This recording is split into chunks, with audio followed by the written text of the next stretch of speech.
Hello, everyone. My name is Spencer Walsh. Welcome to today's show. We have a good one for you, as always. On the show today, Robert Kennedy Jr. drops out, endorses Donald Trump. We'll take you through what his campaign was and how it may transition into the new Trumpian fold that it finds itself in. Also, we'll have Kamala Harris and her big convention speech. We'll have all the highlights for you from that. Also, we have a, just kind of comparison on her, certain parts of her rhetoric, especially on the ongoing Gaza genocide with her predecessor in the role, President Joe Biden, or her would-be predecessor in the role.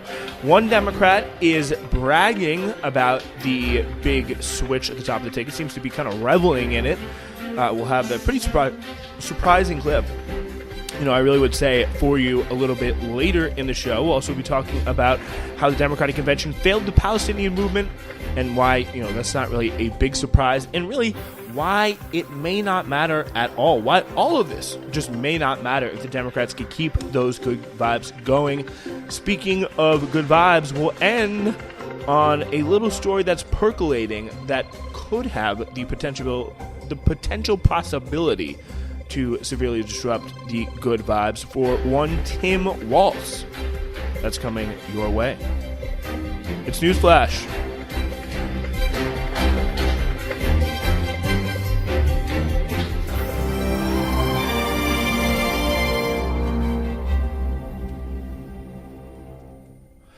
All right, so we have a good one for you today, taking you through, the Kennedy campaign to start, as he has officially dropped out and embraced President Trump or former President Trump, I guess I should say, on the campaign trail.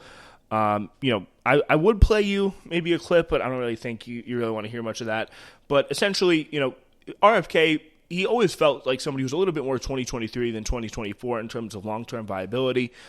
He was always somebody who was, when we had the double hater election, as a lot of people called it, people just, it would essentially be the competition of who would hate Trump or Biden the least. Would America hate Trump least or Biden the least? They hate both the options. It's really, truly a lesser of two evils election, especially the second time around.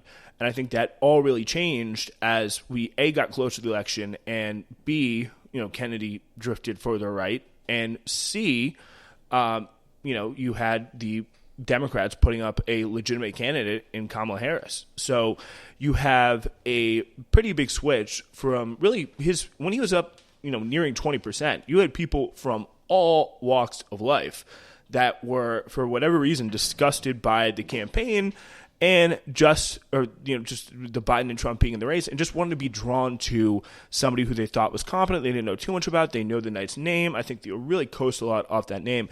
But, as time goes on, he cements himself more into the right, and he does, kind of really narrow down his appeal to a very, very specific type of person, somebody who is kind of older, most likely white, most likely upper middle class, most likely somebody who, does have some residual liberal feelings from a time period like the Kennedys, or remembers them fondly, even if he wasn't alive for them. He was maybe very young, and he essentially sees the Kennedys as a kind of a good thing, but also still is pretty conservative, pretty government skeptical, but also doesn't like Trump's brand, thinks he's maybe a little bit too brash.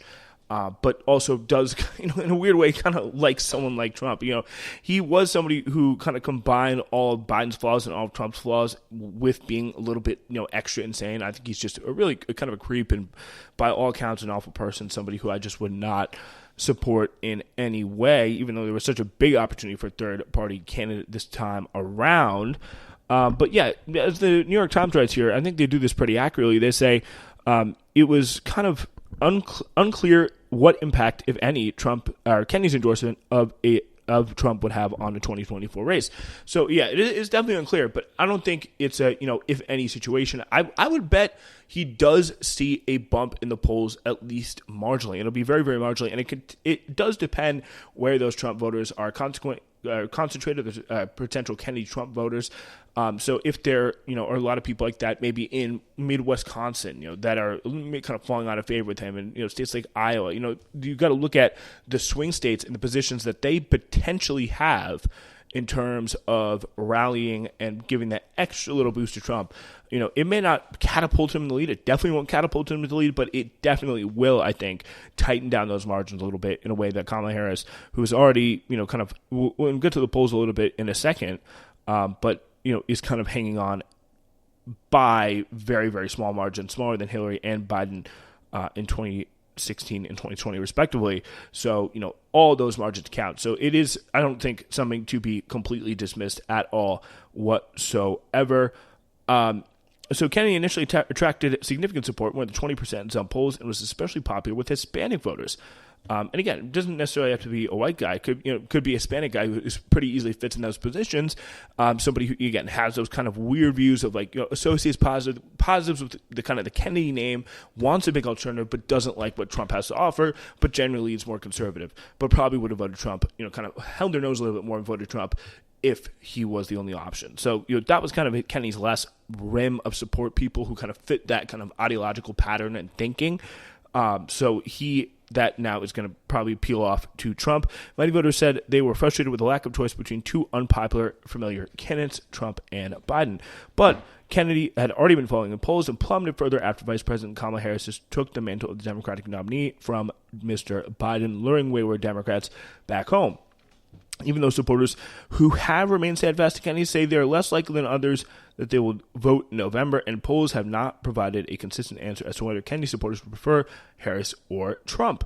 Still, Trump and his allies on Friday relished the backing of former president and won the backing of a member of, won the backing of a member of Democrats, most royal families, the Bush family of the Democrats, probably even more legendary.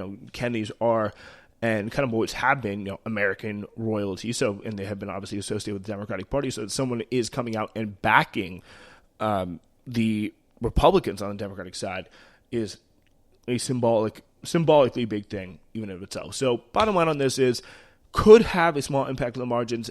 Probably will to a certain point, because he does kind of attract voters that Trump will need to win. So to a certain extent, but not a lot is known about it. So we'll see how relevant it truly turns out to be. Watch those battleground polls closely over the next week. All right. So up next, we can take a look at Kamala Harris and the convention. We're going to do something a little bit unorthodox today. We're going to go into this Today Show report that essentially recaps what she said, and we'll go to another clip that I find particularly interesting after that. Let's go to first this from the Today Show. Vice President Kamala Harris taking a step toward history. I accept your nomination to be President of the United States. Harris weaving her life story into a vision for the country. My mother was a brilliant, 5-foot-tall, brown woman with an accent. She taught us to never complain about injustice, but do something about it. Following a night highlighting Harris's family, her great nieces teaching the audience how to pronounce her name. First you say comma like a comma in a sentence. The vice president framing the choice facing America. As a precious, fleeting opportunity to move past the bitterness, cynicism, and divisive battles of the past, a chance to chart a new way forward. But Harris also spent considerable time criticizing former President Trump. In many ways, he is going to see that there, and we'll see how she attacks Trump in a little bit. But I think that's a very, very good message from Harris. And it's a very skilled, genuinely skilled thing she's been able to do, is take that mantle of the change candidate, being somebody who, we're not going back, we're going forward, and that kind of momentum is something that people really, really want. It was not always a given that her, as the vice president of the current administration, was going to be somebody that was going to convince people that she would be able to lead the country in a genuinely change-making direction. But, again, people associate her as pretty darn different, luckily for her, than Joe Biden thus far. Even if, I think on the, actual analytical level, and what actually is reality versus how people perceive it, which, can you argue political reality versus actual reality, I think would probably be the more appropriate term there. That those two things are going to be very different. I don't think that she is going to be super, super transformative, probably continue along the lines, maybe even regress a little bit from some Biden's domestic stuff and continue along the lines with his foreign policy is what I, gun to my head would think she would generally do. But for that framing, it is a very, very good framing that I think people will rally behind because it is, we're changing, but we're not changing too fast. We're moving forward. We're progressing as we should. And considerable time criticizing former President Trump. In many ways, Donald Trump is an unserious man.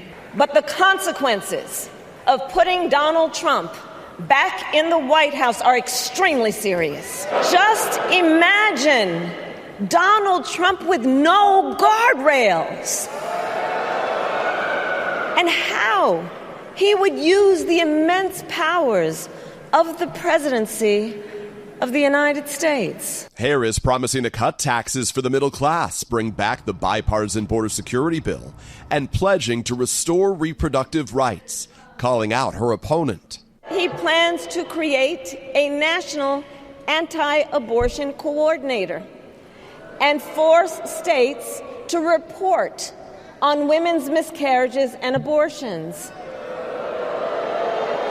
Simply put, they are out of their minds. Harris also making her most extensive remarks so far on the Israel-Hamas war, saying, Okay, so we'll save that one for next. But I do want to get into the way she is attacking Trump because I really did like the line about, he's an unserious man. So you're taking away the focus from the personal, and which, has been really pretty proven not to work. Trump with no guardrails. There was a little bit of illusion of that. He's crazy.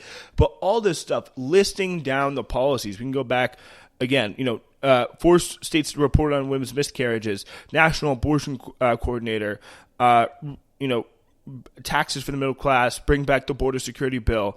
Kind of this, it is really much more policy-based, but not in kind of a boring, clunky, old way.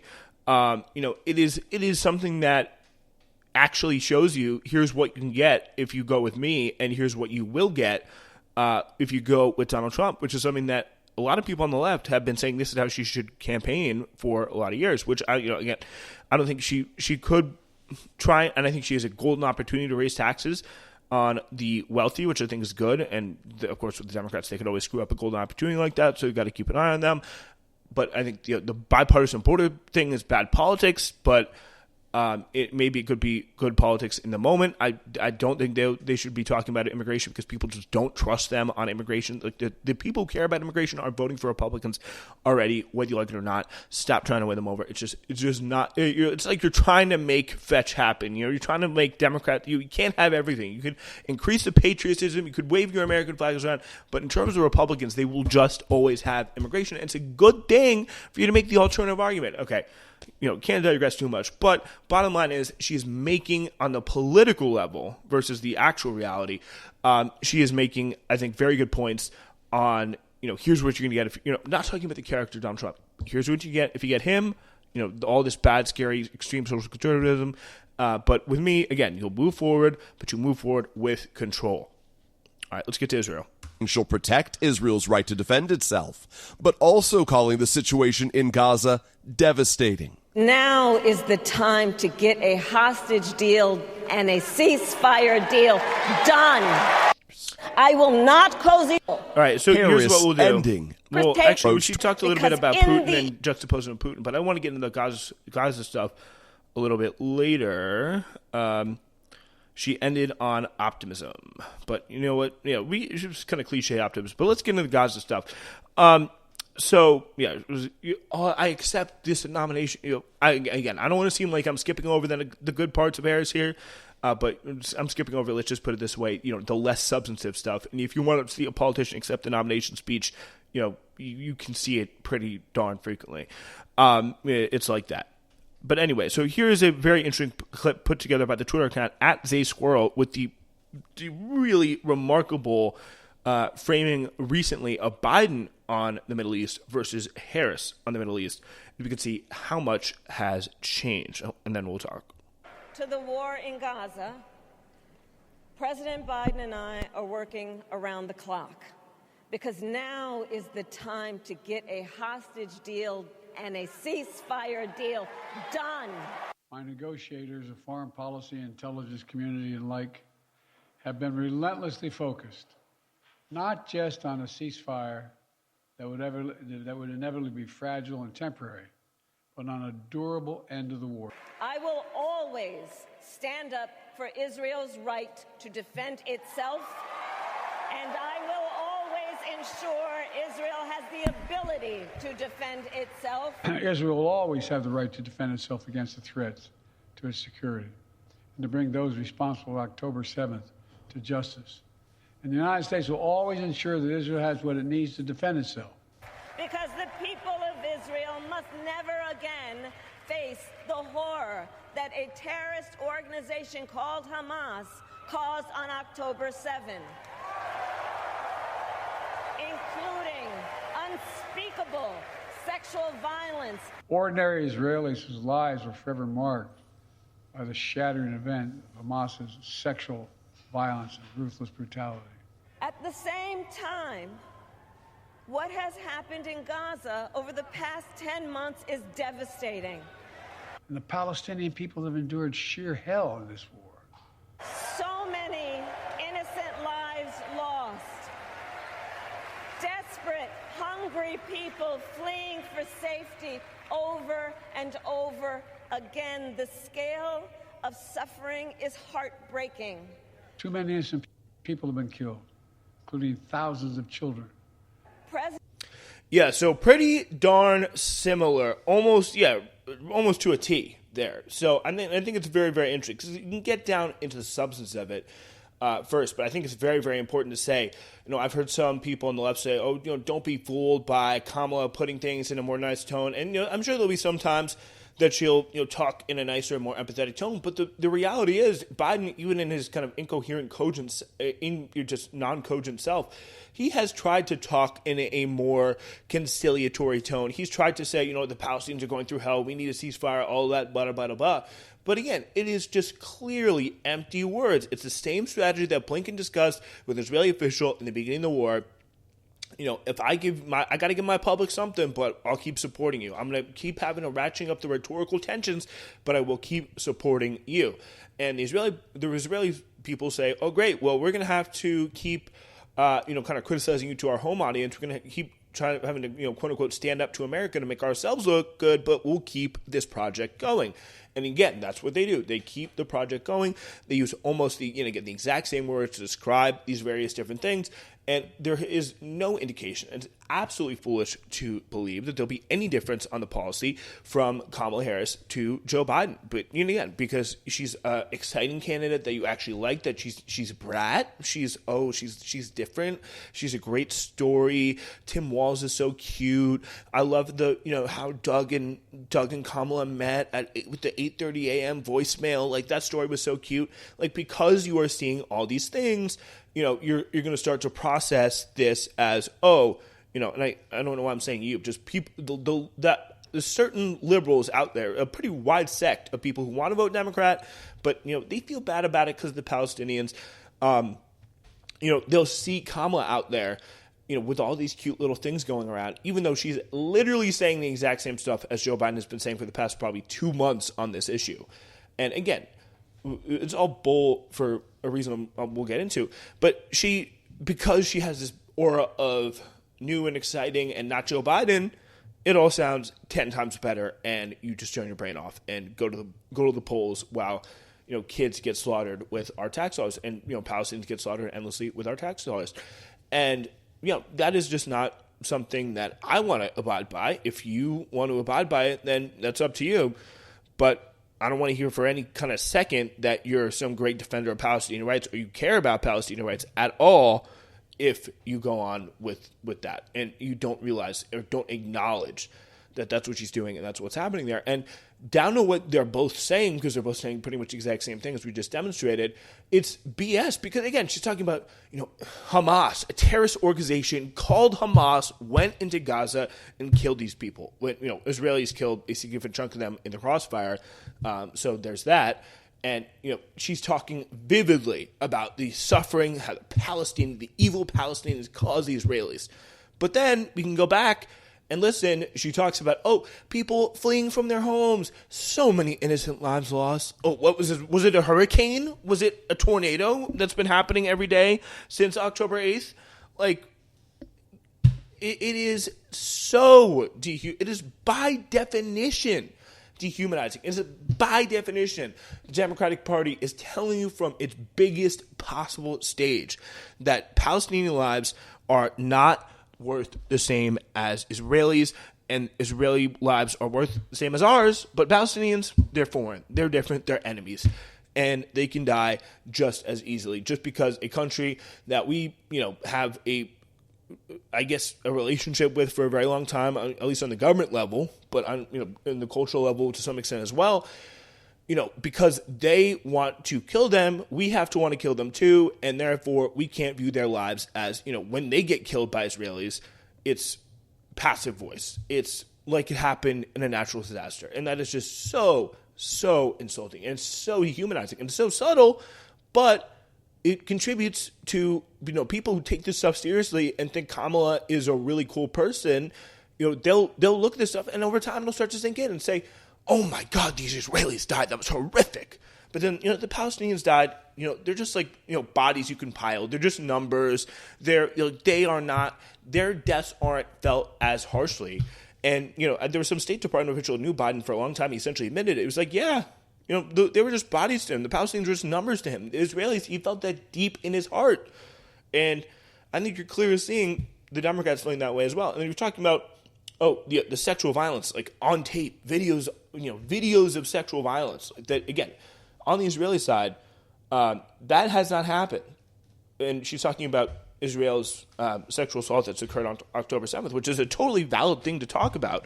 The UN report said it was very likely that it happened.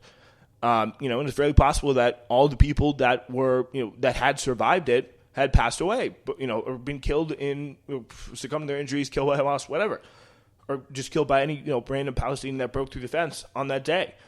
But I think what it is absolutely disgusting to talk about and belies and belittles everything you hear from Kamala Harris and every liberal ever about, we need to care about sexual assault. We need to care about Israeli women. Israeli women are the only people that are, you don't care about. Me too, unless you're a Jew. Me too, unless you're a Jew. All that BS is when you see a video coming out in terms of sexual violence about Palestinian prisoners being taken into a special room on camera that is released. And it's talked about in Israel. It's even talked about in Israel. We can't talk about it here in the U.S., but it's talked about in Israel. They take them behind the room and shove an electric rod up their ass. And it's on video for everyone to see. That doesn't get a mention by the DNC. But, essentially unconfirmed reports are treated with the utmost gravitas, the utmost severity. And there's video of this stuff happening in Palestinians. Again, the bottom line with these people is that they don't care about Palestine. They just don't. And they don't view Palestinians' lives as human in any way. They just don't. I'm sorry. It's just, and I don't want to hear it from anybody else at any time. You could say, every single other argument for voting Paris is valid. But, she's going to be better on Palestine? Like, she cares she's a big break from Biden and Trump on Palestine? No, she's not. She's just not. And if you hear someone saying that in the news, if you hear someone saying that to you, they are incredibly misinformed and they're lying. So I did want to kind of switch gears and break down a little bit more this, what happened at the convention regarding Palestine just in general.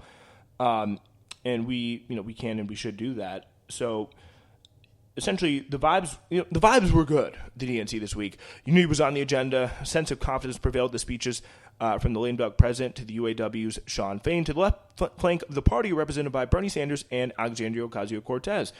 But by the convention's final morning, down the hall away from the main stage, hearts were breaking at a press conference held by uncommitted delegates. The 30 delegates representing approximately 740,000 uncommitted Democratic primary voters from Michigan, Minnesota, Pennsylvania, and half a dozen other states had been pushing all week for a change in course of the administration's financial, military, and political support of Israel's war on Gaza. Many saw themselves as fighting to save the soul of the Democratic Party, which espouses to be the party of democracy, human rights, but has enabled a genocidal war. At the heart of the uncommitted national movement's organizing is a call for not another bomb, though an arms shipment embargo that would stop selling weapons or shipping weapons to Israel. Although the Biden-Harris administration claims to be working to secure a ceasefire, that is all meaningless jargon, they explained, so long as the United States remains Israel's biggest weapon supplier. How can we have a ceasefire when we provide the fire, as Layla Elabed's Uncommitted's co-founder put it? And it was a really tough, a really sad moment. Again, crystallizing the point that we just saw from Kamala Harris there in the speech, and that we just saw throughout this convention from AOC on rightwards all the way to the nominee speaking on Thursday night. She has made crystal clear. She is not putting these Palestinians on the same level of humanity as Israelis and as Americans, as quote unquote Westerners, and she is not going to put the Palestinian cause on that tier either. She would not give them at her convention 5 minutes, 2 minutes of speaking time from even somebody who's going to explicitly come and endorse Harris. They staged a sit-in at the DNC all night long for it, from Thursday going into Friday, but it was unsuccessful. And it was kind of a good, pushing movement. People came out and support Cori Bush. Ilhan Omar showed up, which I think was a big, feeling good after her pretty solid primary win.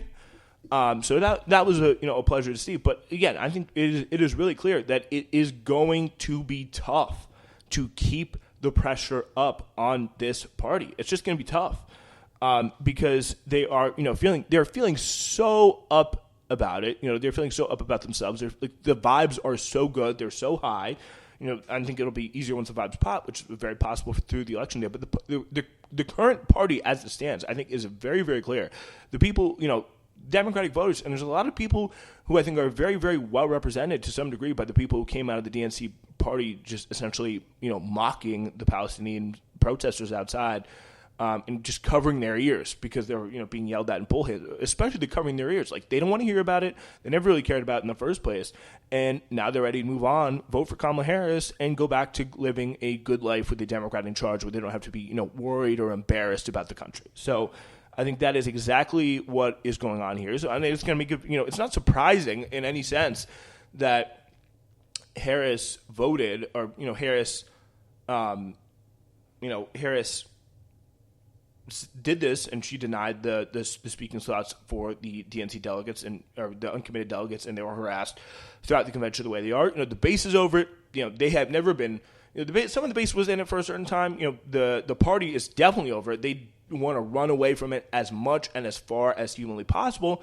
The issue just has to be forced. And I am definitely no expert political strategist or political organizer on this.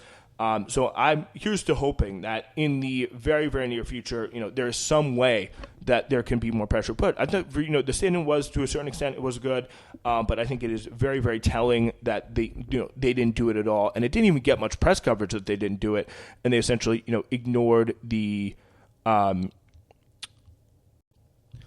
protest. But it was a pretty good way to force the issue there for a time. But again, more needs to be done. This issue needs to be forced, and it needs to be, it's essentially seen that, I think it could start through some grassroots organizing and going through the base and getting off more chunks of the base and going little by little, instead of and kind of swaying more the Democratic Party to be more visibly pro, what it talks to community leaders, whatever, to be visibly just coming out and demanding a ceasefire.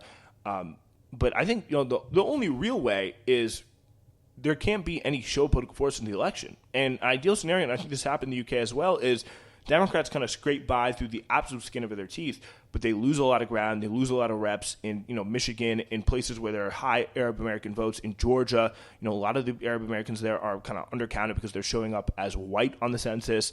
And, say there's a few big things that happen. Maybe Israel goes a little berserk, on Lebanon or something in between this election time and now an election time, and which is a very, very likely scenario. And that could be a real problem. Even if they do creep in, it is clear that the pro-Palestinian chunk and the pro-foreign policy, action chunk is going to be pretty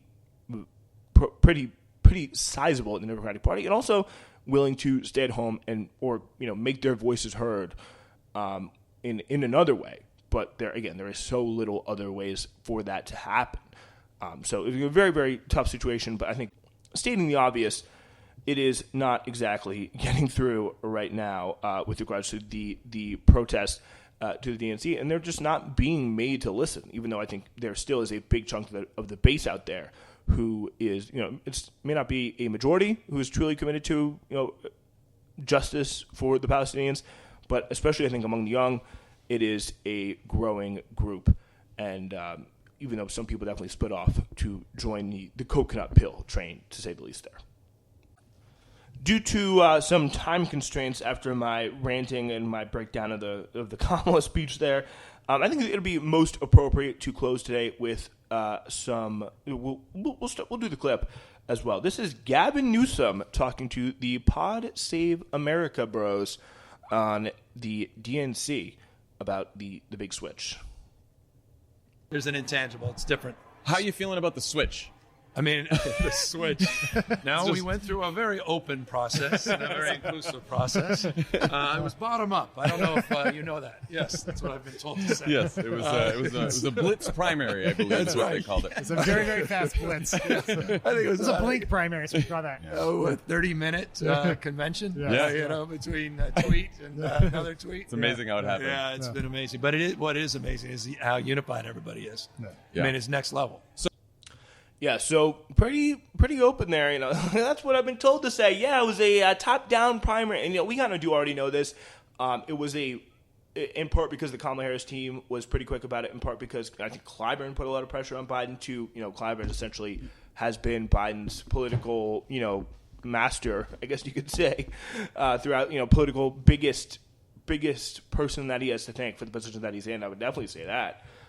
Biggest single political force is Jim Clyburn, pushing Biden to get Kamala Harris on the ballot next, endorsing Kamala Harris right after he dropped out.